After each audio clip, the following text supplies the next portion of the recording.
Shalom, bien-aimés dans le Seigneur, nous sommes le vendredi 21 juin 2024, nous sommes dans la joie de nous retrouver pour notre méditation quotidienne au pied du grand roi.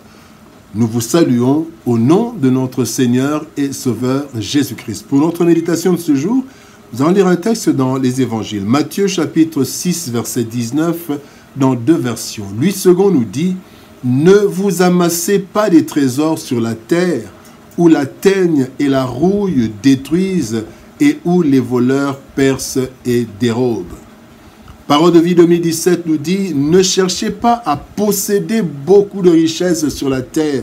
Là, les insectes et la rouille détruisent tout. Les voleurs entrent dans les maisons et ils volent. » Trésor et danger. Trésor et danger, bien-aimés. Tel est le thème de notre méditation de ce vendredi 21 juin 2024. Bien-aimés dans le Seigneur, nous aimons bien faire des provisions de plusieurs effets. Et parmi ces choses, parmi ces effets, nous désirons avoir des richesses, des biens, de l'argent, sous plusieurs formes, pour assurer notre avenir et celui de notre progéniture. Et cela est totalement légitime. Cependant, certains prennent plaisir à accumuler des richesses justes et injustes à tout prix et pour des raisons parfois malsaines, et cela au détriment des autres, malheureusement. L'accumulation des richesses, bien-aimés, nous met parfois et même souvent en danger. Dans ce monde rempli de méchanceté, de jalousie et du désir du gain facile, plusieurs ont été dépouillés de tous leurs biens, avec des conséquences allant jusqu'à la mort, sans compter les dépressions et autres effets.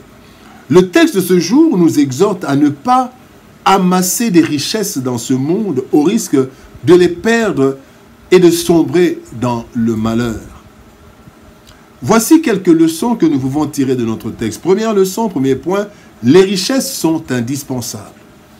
Ézéchiel chapitre 28 verset 4 nous dit « Par ta sagesse et par ton intelligence, tu t'es acquis des richesses. Tu as amassé de l'or et de l'argent dans tes trésors. » Par ta sagesse et par ton intelligence. Nous vivons dans un monde où la course vers les richesses est permanente. Et la Bible nous dit dans Ecclésiaste chapitre 10 verset 19 partie C, « L'argent répond à tout. » Certes, il y a des choses que nous ne pouvons pas acheter avec de l'argent, comme l'amour, le sommeil, des amis. Cependant, le manque de richesse ou le manque d'argent nous prive aussi de sommeil, d'amour et aussi peut nous priver d'amis. L'argent est donc nécessaire et pour vivre décemment, tous cherchent des trésors, de l'argent, des richesses. Le manque d'argent, bien aimé, est source de beaucoup de problèmes, et cela même dans l'Église. Christ lui-même avait besoin d'argent pendant qu'il était sur la terre. Voilà pourquoi il est écrit dans Luc chapitre 8, verset 3, « Jeanne, femme de Chuza, intendant d'Hérode, Suzanne, et plusieurs autres qui l'assistaient de leurs biens. » Ces femmes assistaient le Christ de leurs biens pendant son séjour sur la terre. C'est ainsi que Dieu nous appelle à travailler pour avoir des richesses.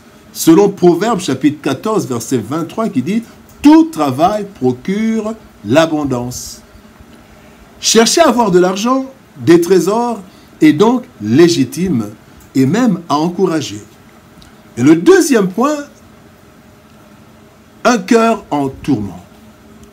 Un cœur en tourment, Luc chapitre 12, verset 39 nous dit « Sachez-le bien, si le maître de la maison savait à quelle heure le voleur doit venir, il veillerait et ne laisserait pas percer sa maison. Il ne dormirait pas.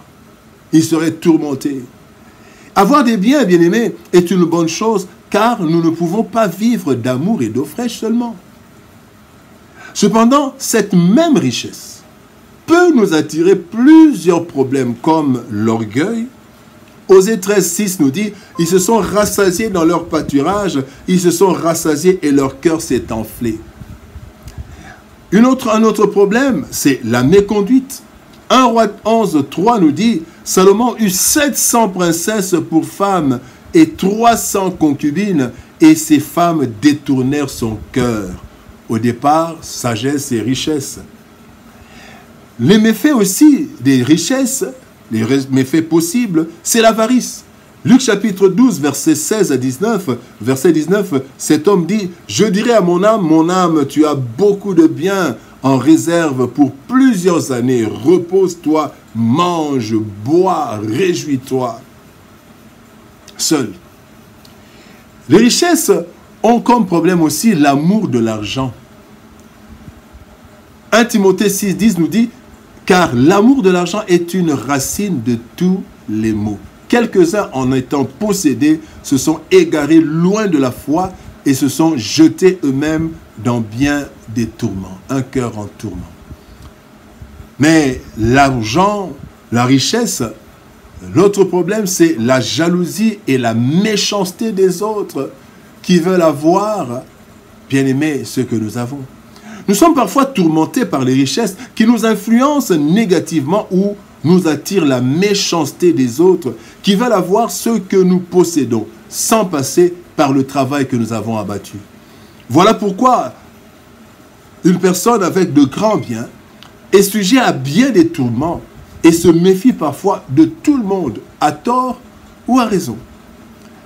Et notre troisième leçon, troisième enseignement, prendre des dispositions utiles.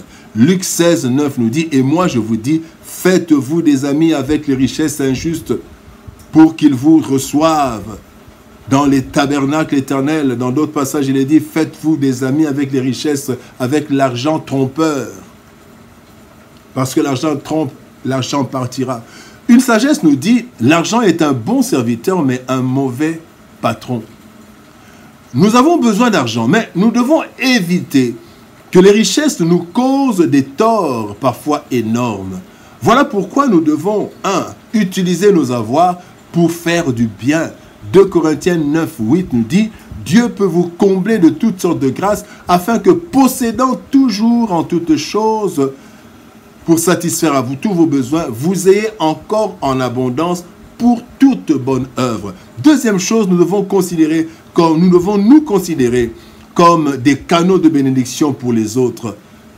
Genèse chapitre 12, verset 3, le Seigneur dit à Abraham, « toutes les familles de la terre seront bénies en toi. » Nous devons aussi ne pas chercher du superflu, mais ce qui est nécessaire durant notre vie sur cette terre. 2 Timothée chapitre 4, verset 5 dit, « Mais toi, sois sobre en toutes choses. » Et enfin, nous devons savoir vivre dans l'abondance comme dans la disette. Paul dit dans Philippiens chapitre 4, verset 12, « Je sais vivre dans l'humiliation et je sais vivre dans l'abondance.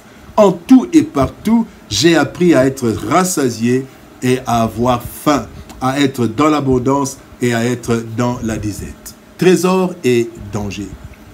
Les richesses attirent tout le monde. Les bonnes personnes veulent en avoir pour de bonnes actions, d'autres pour de mauvaises actions. Devant les difficultés de s'en procurer, certains se battent avec beaucoup de privations et sacrifices honnêtes. D'autres, par contre, utilisent la violence, la méchanceté pour en posséder, bien-aimés, ou déposséder ceux qui en ont. La perte de grandes richesses cause beaucoup de dégâts dans la vie des victimes. Pour éviter de grandes déceptions, bien-aimés, vaut mieux ne pas s'amasser des richesses dont nous risquons d'être dépossédés.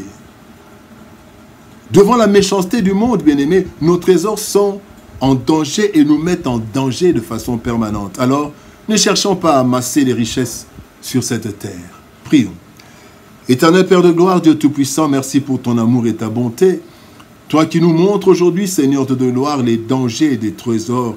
Oui, trésors et dangers. Seigneur, les trésors nous mettent en danger et sont aussi en danger quand nous les amassons, Seigneur éternel, parce que dans ce monde méchant, plusieurs cherchent à nous en déposséder au point même de nous faire du mal. Seigneur, aide-nous à ne pas nous amasser inutilement de l'argent, mais utiliser l'argent pour faire du bien.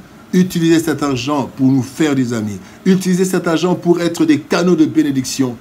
Et que, Seigneur de gloire, l'argent ne soit pas pour nous une occasion de chute, mais une occasion de bénir et d'être béni. Bénis ta parole, Seigneur de gloire, et bénis ton peuple. Au nom de Jésus-Christ, nous avons ainsi prié, Père. Amen. Bien-aimés dans le Seigneur, que Dieu nous bénisse. Shalom, au revoir, et par la grâce de Dieu, nous nous retrouvons demain pour une autre méditation au pied du grand roi. Que Dieu nous bénisse. Shalom, au revoir et à demain.